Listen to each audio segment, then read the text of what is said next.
What's up, everybody? It's Quinton from the Hunters of Light, and it is Marchitecture month. Yeah, you saw what I did there, eh? March architecture, Marchitecture. Yeah, sorry, I can't pronounce that. All right, so today we are talking to Tristan Mclaren, who is an architectural photographer. He's got some impressive work that he's got in his portfolio, and we're gonna kind of be talking about the interesting, strange, and wonderful things about photography, and specifically architectural photography in Johannesburg. I'm not sure if it's like it in the rest of the country, but we'll kind of see how how it goes. But yeah, I mean, I think the thing with Architecture Month is I really want to try and get across to people who maybe haven't shot much architecture, what the different disciplines are, the kind of equipment that you might use, etc., and also just to try and get different viewpoints. There's a lot of guys that shoot mainly interiors, real estate type things, and others that are more strictly architecture photographers. So yeah, we'll just kind of check it out and see how it goes. So Tristan, welcome. Thank you very much for joining us today. Thanks, Quentin. Thanks for having me. Yeah, it's nice, an absolute pleasure. So I'm looking forward to checking out some images. I unfortunately haven't photographed as much architecture as I would have liked to, but I think we all have that sort of thing. You know, you see a new building that goes up and go, oh, I've got to get out and shoot that, and a year goes by and you don't manage to get out there and do it. I think it's definitely time for me to light a fire under myself and go out and just shoot buildings. I mean, all you really need, and I'm putting this in a very tight nutshell, all you need is a camera and a fairly wide lens. But even having said that, you can shoot architecture with a longer lens as well for detail stuff. So, I think it's time that we get out and do it. But maybe what we should do is let's hand it over to you. Give us a bit of an intro to who, what, where, and how you are, and then when you're ready, we can share your screen and go through your work. Yeah, sure. So I've been photographing architecture, sort of, I think you can call it professionally, since when I finished tech at Pretoria Tech in 2002. So close on 20 years now. Right. I've been trying to do serious professional architectural photography. I'm still trying. Yeah. We're all trying. We just get better at trying. Yeah. So I was actually an architecture dropout at university, and discovered photography via the course of dropping out of studying at university. Okay. And it was kind of I was like a moth to a flame, and I couldn't let it go, and ended up saying, right, okay, this is actually what I want to do. And because of the background, my father's an architect, so I kind of just decided to put the two together. Right. And so I always grew up thinking I would be an architect, and then ended up not being an architect and kind of settled on photographing architecture, and that was a happy balance for me. I didn't hear if did you finish your architecture studies, or did you drop out? No. I dropped out in my first year. Because it's long. It's like 7 years or something like that, isn't it? Yeah, it was quite a commitment at the time so I dropped out in 1997. Right. And it was at the time it was sort of a 6 year plus 1 working year commitment. Yeah. And I just looked at this forecast of not quite sure that this is actually what I wanted to do, and I bailed quite early. Okay. And the reason I actually got into photography was because I'd taken out a student loan to do the studies at university, and I needed to pay that back the next year. Right. So I was sort of scanning the classifieds of the newspaper and found an ad for I think it was whatever it said, it was for a shop assistant. Right. At a photo shop in Cresta shopping centre in Joburg, which was close enough, and went there, started there, and literally started sweeping the floor because I didn't know anything about photography and needed the money, so I had to do the work. And slowly but surely learned through working in that shop, and then discovered that there was a lot more to pictures than than meets the eye. Excuse the pun. Yeah. Kind of took it from there, and then I started assisting. Actually, I still had this sort of feeling that I needed to go study properly, and I went and re-registered at Wits University for civil engineering. And after the first 2 weeks of doing that, I was so far behind in the maths that we needed to do at the time that I realized, oh, hold on a second, this is a big mistake. So I bailed quickly from that. So I lasted 2 weeks of civil engineering. So I was quite a dropout, quite a seasoned dropout. I'm not sure I'd want to do civil engineering. I've the amount of work that I've heard that it takes is it's just completely ridiculous. Yeah. So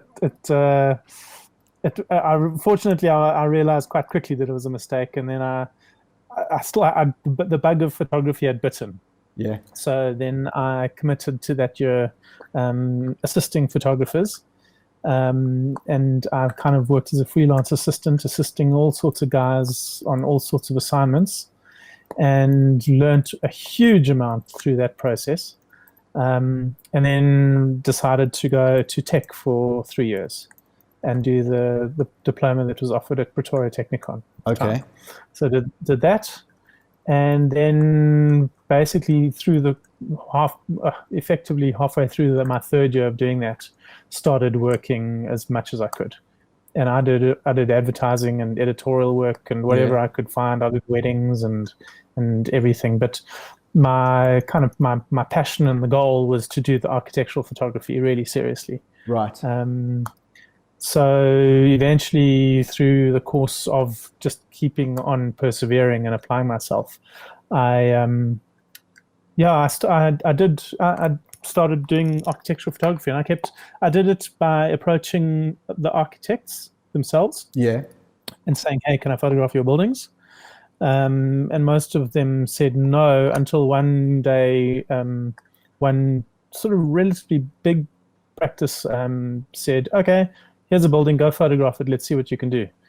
So I put in all my best effort into photographing that as a freebie. At the time, it was quite expensive because it was all still shooting on film, and I kind of set myself up to do things properly on large format system. Because I kind of had this goal of being really good. So but we've all got that goal, though, hey? We gonna be real good. Exactly, yeah. So I'm the same, exactly. And I did a nice enough job with those first few images, and then they said, okay, we'll pay you for I did it in black and white. Okay. That was it. I did a whole lot of shots in black and white. Showed it to them, and they said, okay, cool. They will pay you to do a shoot in color. So I went and reshot the building in color. Nice. And that was the original, well, I don't know about the original, but it was the Discovery head office building in Fredman Drive in Sandton. Okay. So yeah, it was by a company called designed by a company called Paragon Architects. Okay. And from there, they liked that work, and then from there, I started doing quite a lot of work for them, and they became a kind of a main client of mine. And then I struggled with the transition to digital, because I'd set up myself as a film sort of large format sort of specialist architectural photographer, and invested quite heavily in being able to do that. And it was all at the same time that digital was actually, everything was changing to digital, and I struggled with that transition. So I wasn't cutting it, and the demand wasn't enough to justify me kind of being able to afford all the digital equipment that was at the time hugely expensive to get the same quality as what I was getting on film. And then I took a break, went and did something else for a few years, and then got back into the architectural photography back in 2016 with a digital camera and digital system. Okay. And so I've been doing that ever since. But my favorite work is still the work that I did on my film. Okay, that's interesting. Yeah, so a lot of what I'm going to show you in terms of my work is actually from those days, and from even recently when I've done photography, shooting mainly on film. I'm still a film stickler for film. Yeah. Yeah. Okay. No, that sounds Yeah. cool. That sounds cool. Do you want to share your screen, and then we can see what you got to show us? Okay. So I work in Lightroom a lot. That's not a building. Okay. Hold on a second. Yeah. Let me know when you're ready, and I'll share it. Okay. All right. Give me a second. Okay. All right. Here we go. So I'm not sure how we should go through these. I'm just going to sort of easily start just working through them, I think. Yeah, absolutely. Does that work? Absolutely. That's perfect. Maybe I should darken. How does that work? Is that perfect. better? Love it. You can see things more clearly. Yeah. So what I've done is I've actually got a portfolio of pretty much my all-time favorites, which I put together recently. I've been struggling also with the whole lockdown and working out what it is that I was actually going to do, and the kind of a lot of self reflection. Yeah. So I went through a process of going through all of my work, which I've done over 20 years, and kind of crystallizing exactly what it is that I think is the best of what I do. Okay. And so I've been quite conscious of trying to select the work that is sort of my signature in terms of how I see things and how I like to do things. So that's what I'm going to be showing you now. And the majority of these, as I mentioned, turn out to be sort of shot on film. And a lot of that earlier work that I did when things were still very exciting and raw, and I was kind of a little bit naive to the world and still exploring, probably a lot more than I have in the last while. Okay. So I'll just sort of gently go through them. And if there's anything you want to comment on or ask me about, you're welcome to. Absolutely. But you'll see that there's quite a lot of black and white work, and these are all, these first three, certainly four. In fact, all of them. I'll tell you which ones aren't shot on large format cameras, the 4x5 format. Yeah. I don't know how many of your viewers actually would even know about what large format cameras are. It's not something that's typically used much, and even now with the kind of technology that we have available, these cameras are considered antiques. Absolutely. Well, let's maybe what we should do is if anyone who's watching wants to put in a comment about if they've ever used a large format camera, or in fact if they've ever commercially shot anything on film, that might be another question to ask. Yeah, that'd be interesting. So if you there's not South Africa, but it's obviously the Colosseum. Well, obviously to me it's obvious. It's the Colosseum in Rome. It's also in Rome. So the story about these pictures in Italy was I met my now wife, then girlfriend, at Pretoria Tech. We both studied photography together. That's convenient, eh? Anyway, the long and the short of it is we found each other there, and that was what we each got out of tech. What we did was we took a trip to Italy a while ago, a few years ago, and I just, in my wisdom, decided that as much as I was going to take my wife or my girlfriend over and propose to her over there, I was also going to make the most of the trip and take my 4x5 camera around with me, which a large format camera system is quite a chunk of equipment to carry and lug around. And we nearly didn't come back as a couple because of that. It was quite I took a huge risk. But fortunately, the relationship was strong enough to survive that. So if it could have survived that, then we were on a good footing.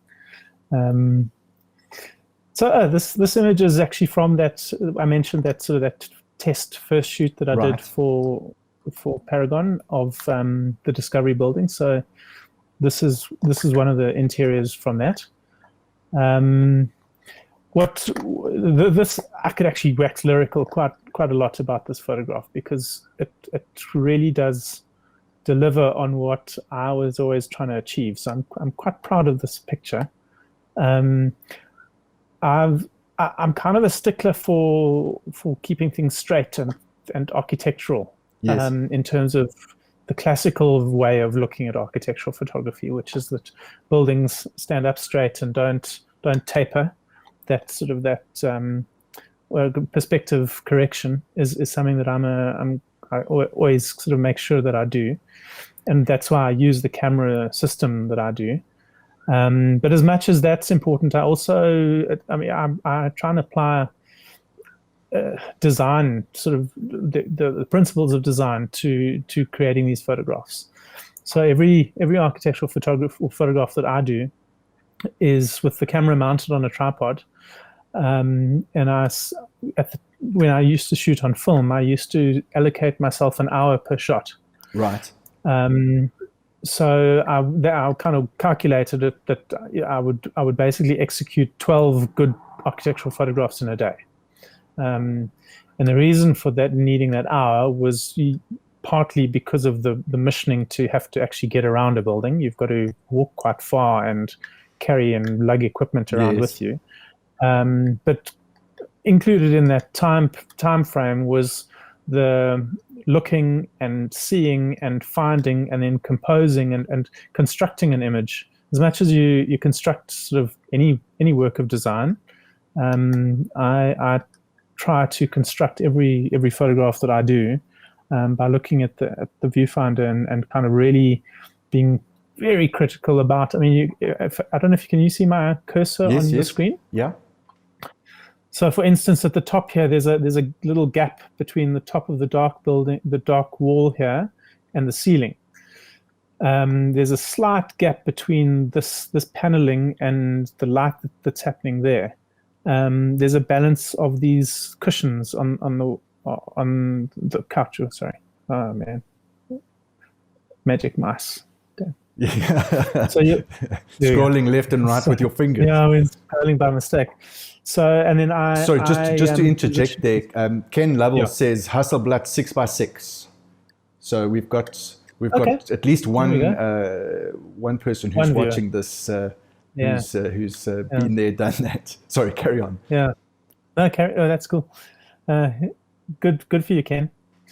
You're a good guy. So yeah, basically the point is everything in this image is really considered and constructed, including how the light works and the dynamic of the light and how the light falls and casts shadows and gives contrast. So I still look at this and go, wow, that's a really well done photograph. The balance of how the lights line up, a little bit higher of the positioning of the camera, and there wouldn't be a gap between these lights. So all those things are what I do for each photograph that I do. So I tend to, and you like it, just saying that. Hopefully, with all of these images, you start to see that there's kind of a consideration of all those aspects when it comes to each of these photographs. Yeah, and I mean, I think that's one of the things that by shooting digital, you end up, because you can, shooting so many images that you don't have the sort of the time, or you don't give yourself the time to look at images properly and consider them. Tristan, why don't you move your mouse just to the side? It's just in the middle of the screen. Beg your pardon. There we go. Sorry, no, that's fine. Yeah. So you don't actually give it the time that it needs to pick out any flaws or any errors before you take the shot and move on. And I think that's a pity. Yeah. So I mean, you can still, but it takes a huge amount of discipline. And that's almost the difference between the men and the boys when it comes to being a pro or not. Sure. So something that has been commented on from the work that I've done by my clients is I'm a bit of a, what have I got? I've got obsessive OCD disorder, OCD. Yeah. And when I talk, you'll probably pick that up. I've probably got some sort of, I'm probably on the spectrum a little bit in terms of Asperger's or that kind of thing, because I am such I'm a stickler for detail, like I've said. This shot that's up now at the moment, those chairs were not like that when Yeah.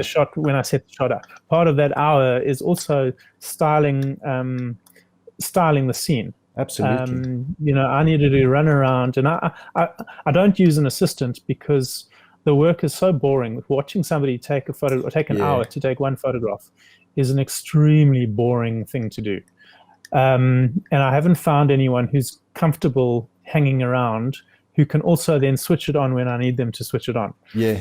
And switch it off when you're trying to think. And switch it off exactly when I don't want them around. Yeah. So it's a very it's quite a lonely thing doing architectural photography, because you tend to so it takes a certain kind of temperament to be able to do properly if you really want to get into it. Right. It's fun doing it once in a while if you're a part-time architectural photographer. But I tend to be comfortable with my own company, and at the same time be quite a stickler and understand how much work it takes to get and deliver a photograph that's going to be dynamic when you look at it. You've also got to spend quite a bit of time working through the night. Yes. I'm not an early morning person. Yeah, and waiting, and a huge amount of time waiting.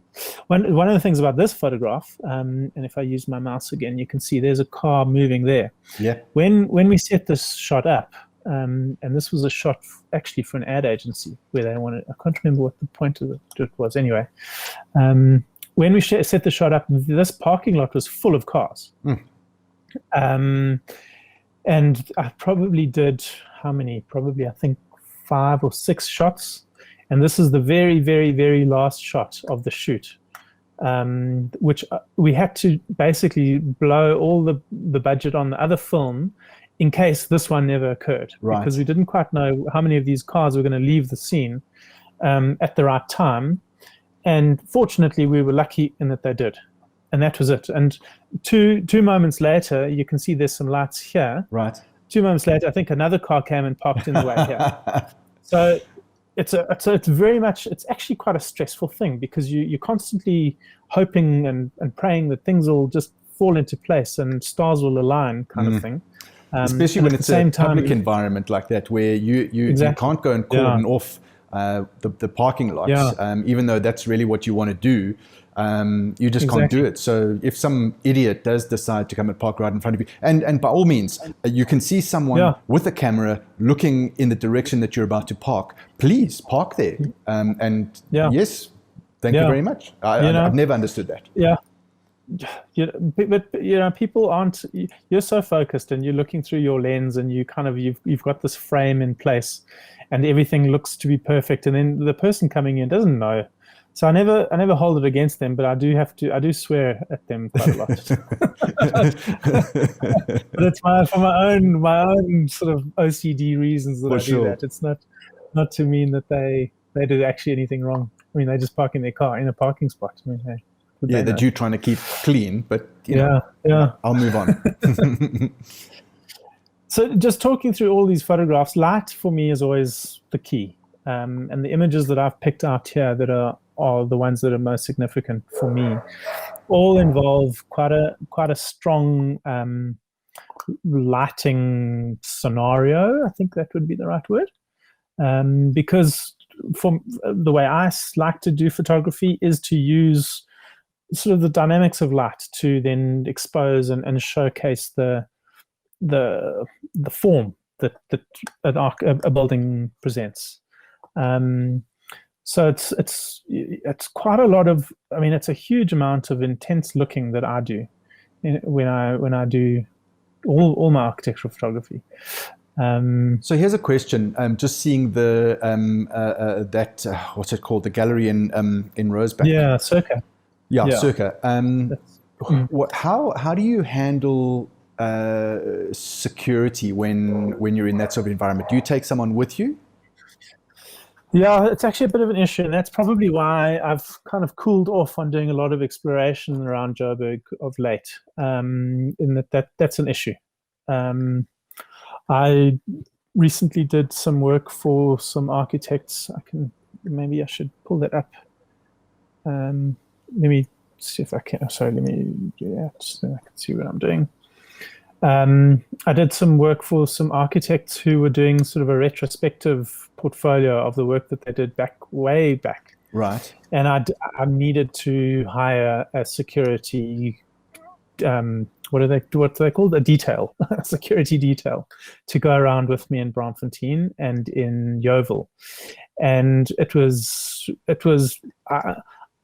even with my security in place, Yeovil was quite a harrowing time. And the guy in particular who was with me told me to hurry up and get out of there quickly. I'm going to have to find some of those images, but it's tough, and that's, I suppose, part of the topic of talking about stranger things being an architectural photographer in Johannesburg. Right. Is that it was this project here. Okay. It was really quite harrowing, because I'm a white guy in South Africa going around Yeovil with a camera, and I was just you can see everybody looking at me going, what's this guy doing? Yeah. These are all now shot digitally, so I use a shift lens system to again get all the lines parallel. And one of the nice things about shooting digitally, this isn't great architecture, it's a picture of streets and bins and things, but the nice thing about shooting digitally is you get to play around with the options. The world is constantly moving around us. You'll see, if you look at even just the clouds, and where they are at that shot, and then 2 moments later, there's the girl with the pink gown on. She's only walked another 20 meters, but the clouds have already changed their positioning. So there's quite a dynamic in terms of how things and light and the whole environment moves around, and sometimes works and other times doesn't. Sorry, I'm showing you really. No, that's fine. No, I think the thing with the security is, it's something that quite a few years ago I came up against when shooting couple and family shots in Newtown and the Joburg CBD.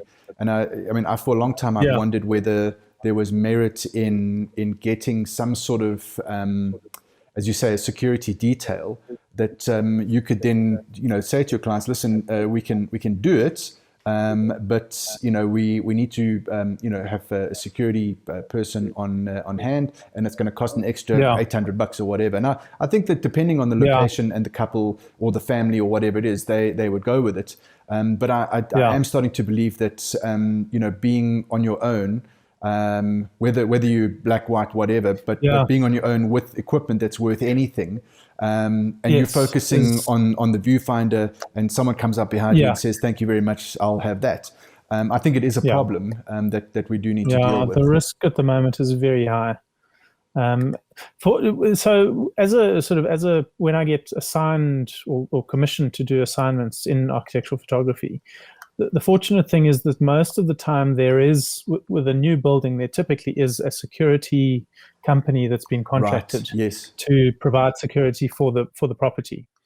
So I tend to, in those cases, rely, on the assigned work. I rely on a lot of that. Sorry, I'm busy using that cursor. Can be annoying.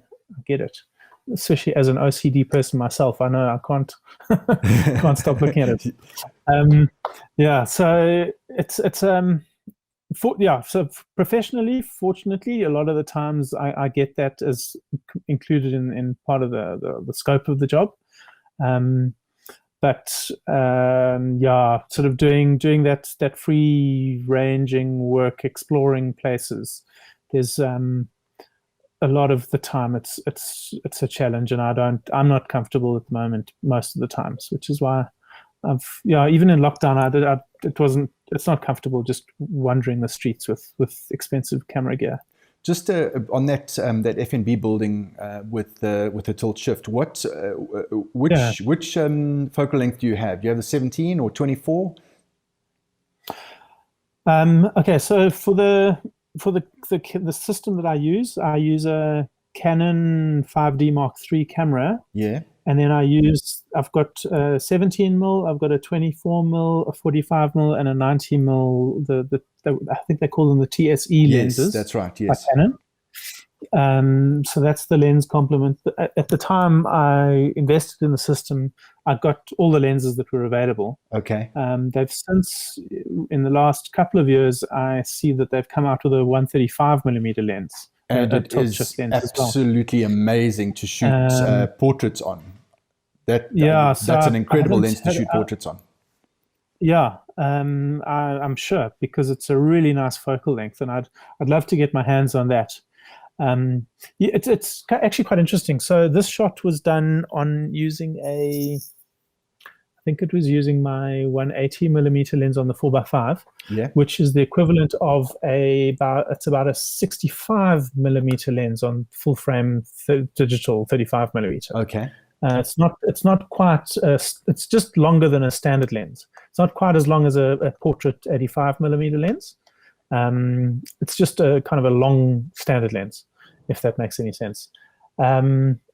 Where was I going with that? Oh, you were talking about needing a wide-angle lens to photograph architecture, and I would maybe contend or put it to you that that's not necessarily like the only way to photograph architecture. I often find that a lot of the work that I do, I enjoy using a longer focal length and actually tightening in on the details. Yeah, absolutely. Some examples. Sorry, we had someone on, David Newton, right in the beginning of lockdown, and he was talking about shooting landscapes with longer focal length as well, because you can be across the valley and focusing on a tree with a little bit of whatever it is, which on a wider lens you wouldn't get that kind of shot. So there's definitely a place for all focal lengths. Definitely, yeah. I thought I would also, so that's the thing, is you kind of, and it's, so I've spent quite a lot of time studying the older photographers and learning a lot of the thinking about photography.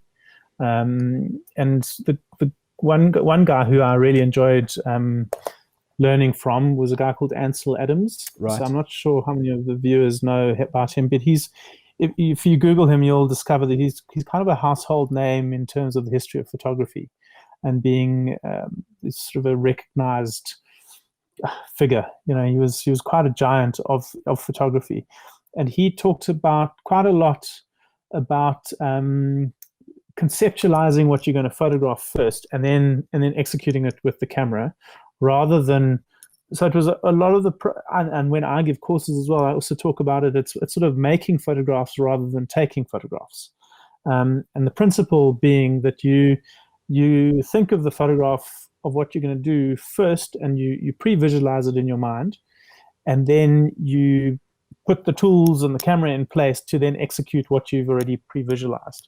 And the skills that you develop are the ways in which you are able to actually use the tools to do what you mean them to do. So the process, I try and use that quite a lot in the way that I practice. So the idea is to always look at things and go, okay, what am I going to do here? And then think about that for a moment, and take the time to think about it, decide on what you're going to do, and then mount the camera, mount the right lens, and wait for the moment to be able to do that, rather than saying, okay, well, how am I going to use this lens, or how am I going to use this camera? It's almost like a reverse process from that way of thinking. Absolutely. So, and also when it comes to finding finding the angle and height, walking around with your camera and bending your knees and finding the viewpoint before you put it on a tripod, and then go, okay, let's get the shot. Because then you might already be locked into that height, but something lower or a little bit higher would have worked better. Exactly.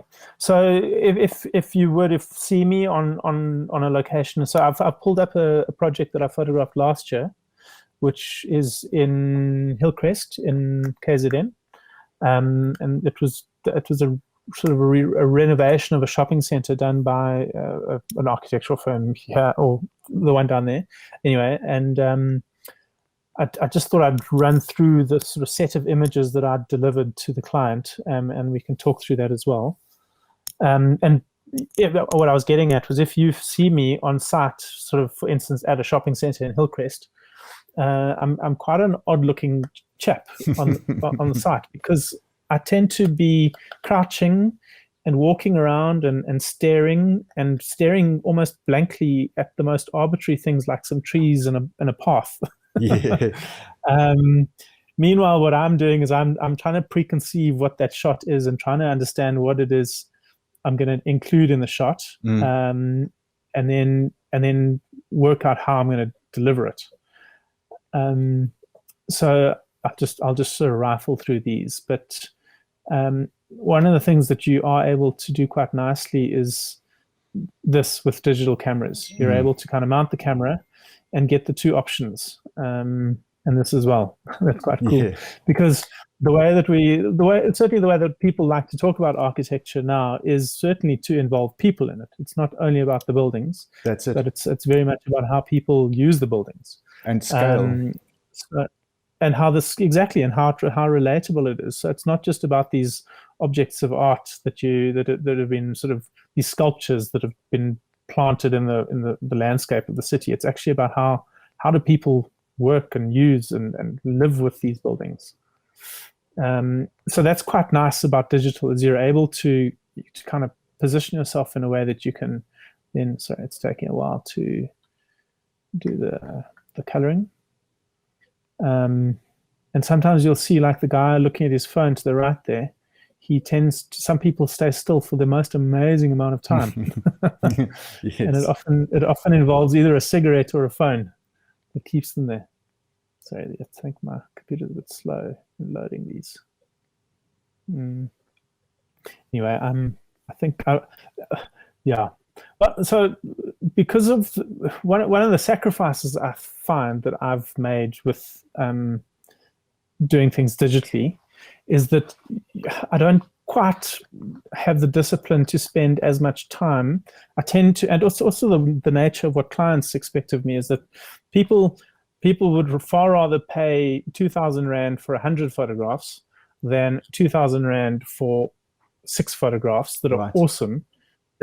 People are kind of, it's a perception of value that's slightly, I don't know if it's changed. It's probably always been there, but we're able to deliver them the 100 photographs now digitally, whereas before we were only able to deliver 6 photographs, so we had to make sure each of them was good. That's right. And what's happened that I've found, and why most of the work that I find to be my good work is the older work, is because it's very difficult to maintain that sort of discipline and have the same limitations on you with digital cameras as we did with film. So these photographs tend to be more sort of functional and good photographs, and I have happy clients typically whenever I deliver these photographs. But for me, they kind of, they're okay, whereas I would deliver very different sort of a sense of things when I was doing things on film. So that's certainly something that's changed for me over the course of my career. I'm going to skip now to another project. Sorry, just bear with me. Which is here in Johannesburg. Well, Sandton. It's a new building project that I did again for. It was actually the same architects.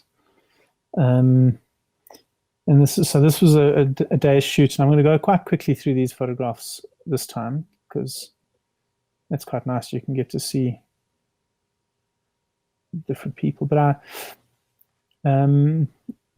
what should hopefully come through with all these images is, first of all, their sort of strictness in terms of being quite an architectural looking picture. Yes. I don't know if that does come across, but that's the intention anyway. you'll see that there should be straight lines most of the time. The building should stand up most of the time too. And I try and get as many points of view as I can think of the building. The brief also depends on what the brief is, determines what you're going to do. And the brief for this project was an exterior shoot, which meant that I focused really on photographing the building from the outside. So I've got two questions actually. The first is, I suspect the answer would be budget related, but when it comes to road signs or posters that are on, like the blue ones that are like that. What is your sort of policy on that? I mean, the thing is that at the end of the day, if the budget is really tight, do you want to be spending X amount of time cleaning up each of those? That's the first question, and then the second question is, do you have a preference for time of day? I mean, and I know it's difficult, because you want to do those beautiful sunset or dusk, blue hour shots, but at the same time, you can't get the full building because the sun's either going to be right in your face or time is just going to run out. Yeah. So I mean, those are all really commercial considerations. As a rule, I don't retouch any of my photographs. I'm actually terrible at Photoshop. Okay. I might clean up a crack where it's really easy. For instance, in this picture, there may have been a crack or two here in the black that I would have retouched, but that was because it was so easy that I could actually just do it in Lightroom using the retouching tools that come in Lightroom. I tend to very, very seldom actually use Photoshop. I process 98% of the work that I do just through Lightroom. And that is because, like, and I don't have any clients coming to me saying, "Oh, you really should have retouched this, please." Yes. So for me, it's not worth the worry. Absolutely. But I also think it depends on the type of building. Sorry to interrupt. Depends on the type of building project. I know I had to photograph a set of shopping centers for a particular development manager, and I mean, unfortunately they weren't there in the best of areas, so from a starting point, I already felt the images were compromised because it didn't have, like you have here, quite nice clean lines and gardens that were that helped to show off the space, etc. So I mean, I think that's also part of it. If you, depending on where the property is and the type of property, you're either going to have a lot of stuff to clean up, or there's not really anything that you need to clean up. Yeah, for sure. But it also comes down to the philosophy that you have about what photography is. So I've tended to be more of a straight sort of photographer in terms of the wonder of photography is the realism of it. For me. So I find it fascinating looking at the flaws that do exist in the world, and I find that kind of makes things authentic and truly a photograph. Because if you and it's a thing with, I suppose, beauty and fashion as well, is that when you start to retouch all those blemishes out, then you start to convert it more into I don't want to go as far as saying like a painting, but it's certainly it's a work of art that is different from what a photograph is. A photograph is kind of a representation of reality. And again, it's not the reality itself. There's a whole discussion to be had about that. But it's what makes photography interesting for me is the flaws. So that's why I tend to leave them in, to give them authenticity, as much as not having the budget to retouch them out. Like if a client says, please retouch it out, I'll say, okay, sure, it's going to cost you X amount per hour, and away we go. and I'm going to farm it out to somebody, and they're going to do it for you. But I don't really get that a lot from the clients that I have. Maybe that's why I don't have too many clients. But that's something else to discuss, I suppose. But I've found relatively enough clients saying, yeah, and I don't know, yeah, like it's also about knowing what to retouch out or not. The client might want to keep all the security stuff because part of the story of their pitch to their customers to sell the building is the fact that they've got all the security in place. Absolutely. So the moment you take it out without any instruction, and they go, well, where's the security? We don't see it. But I also find that a lot of clients don't actually look that carefully at pictures, and they tend to not actually care. Right. Which for me is an indication that it's really a waste of time and effort going to the trouble of worrying about details that you try and retouch perfectly. Meanwhile, the client doesn't even look at it. They just kind of chuck it on their website or chuck it in Instagram, and it all gets scrolled past, and nobody thinks twice about it ever again. You get your money and away you go. And that's kind of, it's a sad scenario, and I think that's part of the disappointment I think a lot of photographers feel. But I think people have, that's been the case for a long time. I went through the uglier photographs. Well, I'd say ugly, but they're not ugly to me, but I think they're ugly to, it depends on what you're trying to achieve. Yeah, absolutely. And I think part of photography is understanding what the story is that you're trying to tell. And how you're going to do it, because and architectural photography is, a lot of it is sort of a documentation of a project, as much as it is trying to show it in its best light. This is actually an interesting photograph. So I don't know if it's a good one or not, but it's certainly, there's a story to it. I don't know if you can see the image. There's the figure's eyes. There's its eyebrows. Yes. It's actually a portrait. Yes, I see that. And the hair is blowing in the wind. And I didn't see it at first, and it was quite a nice surprise when I found it and discovered that this landscaping had been done. It was quite cool. But in the way of this view that I had of it was a table and an umbrella and a whole really I don't want to say ugly, but it was obstructing the view of this whole this mural, this landscaped mural. And that, I guess who moved it? Yep, me. Mm-hmm. You got it. Much easier than retouching it later. Yeah, I mean, it was not possible to be able to retouch that a table and chairs out and replace it with the actual mural behind it. So that's the kind of thing that you tend to have to do quite a lot. It's quite a physical activity, photographing architecture. You can see the light's quite sunny. It gets hot. This was in the middle of summer.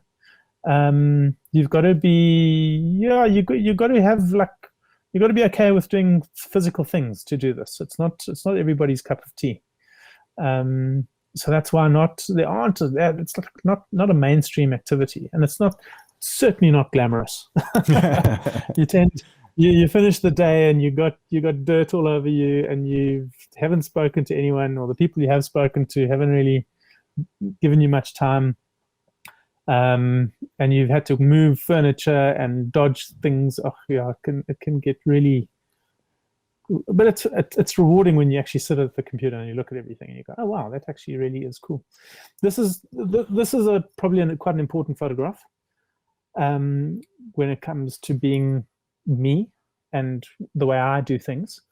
I talked about being a stickler for lines and straightness, and that's kind of what this is. This is quite a carefully composed photograph where there's some very blank space, so it gives your eye time to rest.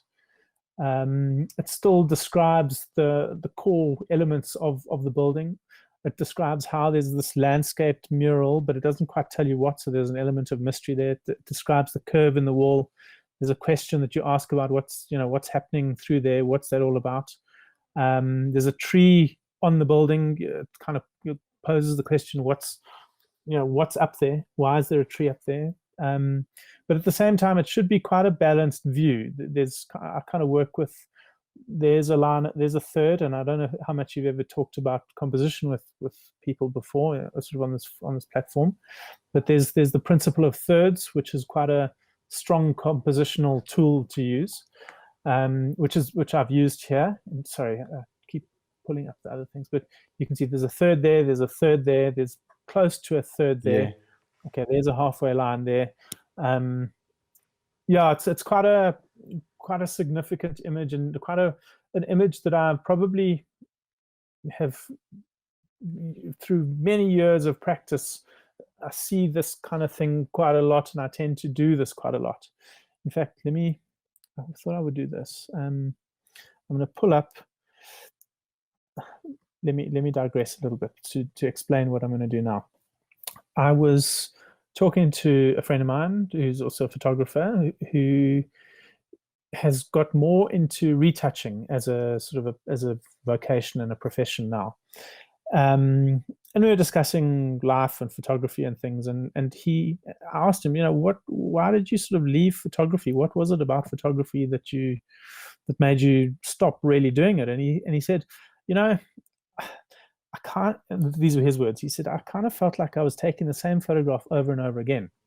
Right. And that really struck me, because in many ways, that's exactly what I do. I don't necessarily take the same photograph, but there's probably about 3 or 4 photographs that I just repeat over and over and over again. And fortunately for me, I enjoy doing that, and I get a kick out of doing it. But what I'm going to show you now, I don't know if you can see that. I don't know if you saw how I selected. I sort of went and selected a random, or what looked like probably a random selection, of images, all of the same building. Right. And each one, it's actually easier to look at 3 rather than the 4. But each of these photographs has been taken with the same system of doing photography, which is a very square-on view, making sure, and then using what's the right way to put this? Using the capacity of the shift lens system to be able to choose the composition, and then making sure that the lines are straight and the grid is there, and that the light is also good. I mean, each time the way that the light works, I tend to wait quite a lot for clouds to pass. You can see there's clouds in the sky, and often I'll be there and I'll have composed the shot, but I'll actually stand and wait until the clouds pass and I get the sunshine. Other times you can't do that, especially when you're on assignment and you're on a time limit. You've got to just make the most of what you do. But I found that quite interesting and quite a profound thing to realize from my point of view, is that I'm okay with that. I kind of enjoy doing that, taking the same photograph over and over again. I suppose if you've got a method or methodology, theoretically they will all feel the same, because that's the way that you approach the subject and the work. Yeah, absolutely. So one of the things that I have developed is a pretty much a systematic way of doing things. I'm quite, and it helps, especially when you do it so often, to have I have quite a rigid system which I apply to each photograph, which is basically I stop, I have a look, consider the light. I follow where the sun is shining. So I'll start with the east side of the building. If I'm starting off doing sort of a full day's photography, I'll start on the east side, because the east side is the side that the sun's shining on in the morning. So, and then I'll steadily work my way around the north side, typically, to the west side in the afternoon, because that's where the sun's shining on the building in the afternoon. And then in between, I'll look for opportunities that may be against the light. where I'm in a place where maybe I can shoot something that's let me pull something up. I'll show you an example of what I'm talking about. Yeah, that's one. Where that's the morning. Sorry, this is also in the morning. It's the same subject matter as on the right there. And this is kind of against the light and into the light, which I think, well, it's an interesting way. It's another option to look at. And I think that's also a good thing is to be able to see those options or look for the options and provide them to your clients as well. Yeah, absolutely. And it was a sort of a hint that we were given in tech, which is how did it go? Look behind you, stupid. Because often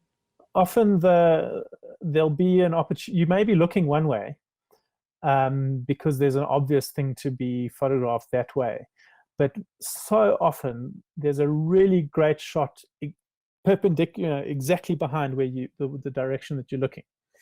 And it's important especially when you like on a site and you're trying to make sense of the world around you, that you are able to be open-minded to those kind of opportunities. It's a tricky thing because you've got to really be attentive and alert to what's going on, and especially when the wind's blowing and the clouds are blowing over and the sun's moving. Like there's so many moving parts. Even this photograph actually was one of those where there's this guy chatting on his phone standing at the barrel. The barrel, I actually had to move some other barrels which were really messy. They kind of messed up the whole view of the picture, so they're out of frame. Right.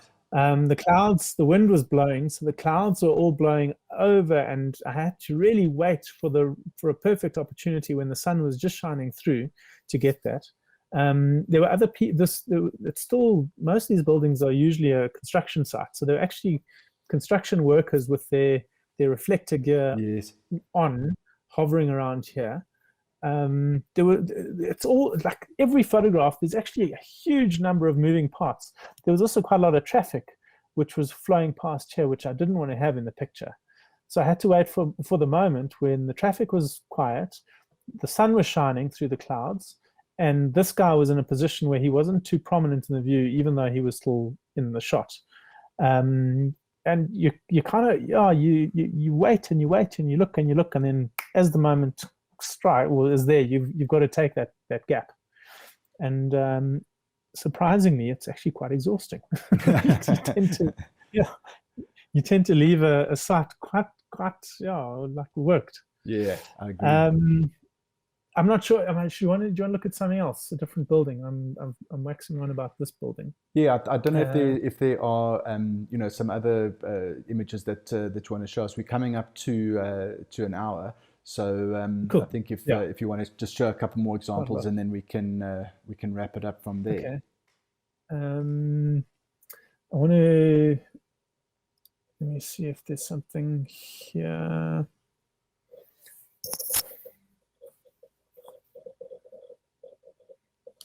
Sorry, I'm just looking through here to see if I've kind of shown you all the best of what I've done and then used the latest work as examples. Yeah. I haven't been that busy in the last year or so. So the work that I've got to show from recent times is not that glamorous. I think that's one of those things that a lot of us are finding. Obviously the last year has been pretty bad for photographers, but it's I suppose it's just persevering through and doing what you can to get those jobs and try and get it back up and running again. Yeah, I don't know what the simple answer to that is. Like we were talking about business earlier, Quentin, and we were talking about how so many photographers, including the two of us, do more than one thing. We do more than just photography. So I don't know if that's the way to sort of view things is to be able to do that. It's a challenge. Yeah, absolutely. This is, like I said, this was one of those projects that was a retrospective. and I did my best, but it's not like yeah. Again, sort of not so glamorous. Yeah, The glamorous stuff was back on film. So absolutely. No, that's are there any questions? Has anyone got any questions that they want to? no. I think the questions that that I've asked and passed on are pretty much what's come out of Okay, it. Yeah. cool. Yeah. What I can maybe show you is my urban landscapes, because it's kind of a, there we go. Yeah, some of these are not only shot on a large format camera.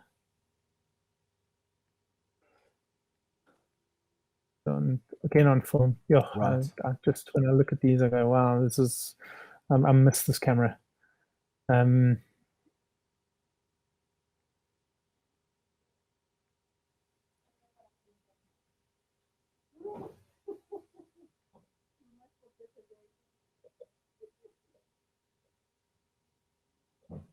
Like this photograph, this was done, when was this done? I shot this, when was it? About 2008, I think. Yeah. And I'm not comfortable going back there in the current state that things are now. Like I was there alone, just with the camera, and it wasn't that harrowing at all when I was there at the time. But I've driven past there. In fact, I was actually held up not too far away from here a couple of years ago. And sure, I wouldn't, you won't catch me back there in a rush. So yeah, things have certainly changed. You've got to look at doing things in a different way, I think. Even here, this was at night. Again, I was quite keen to explore Newtown. This was actually on assignment recently. This is also in town at the Turbine Hall.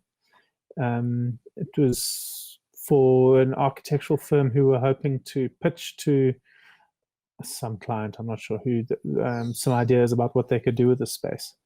But I kind of enjoyed it. Was actually quite secure, and this whole space is very much a closed off space. So I was given the opportunity to get down there and just sort of shoot away.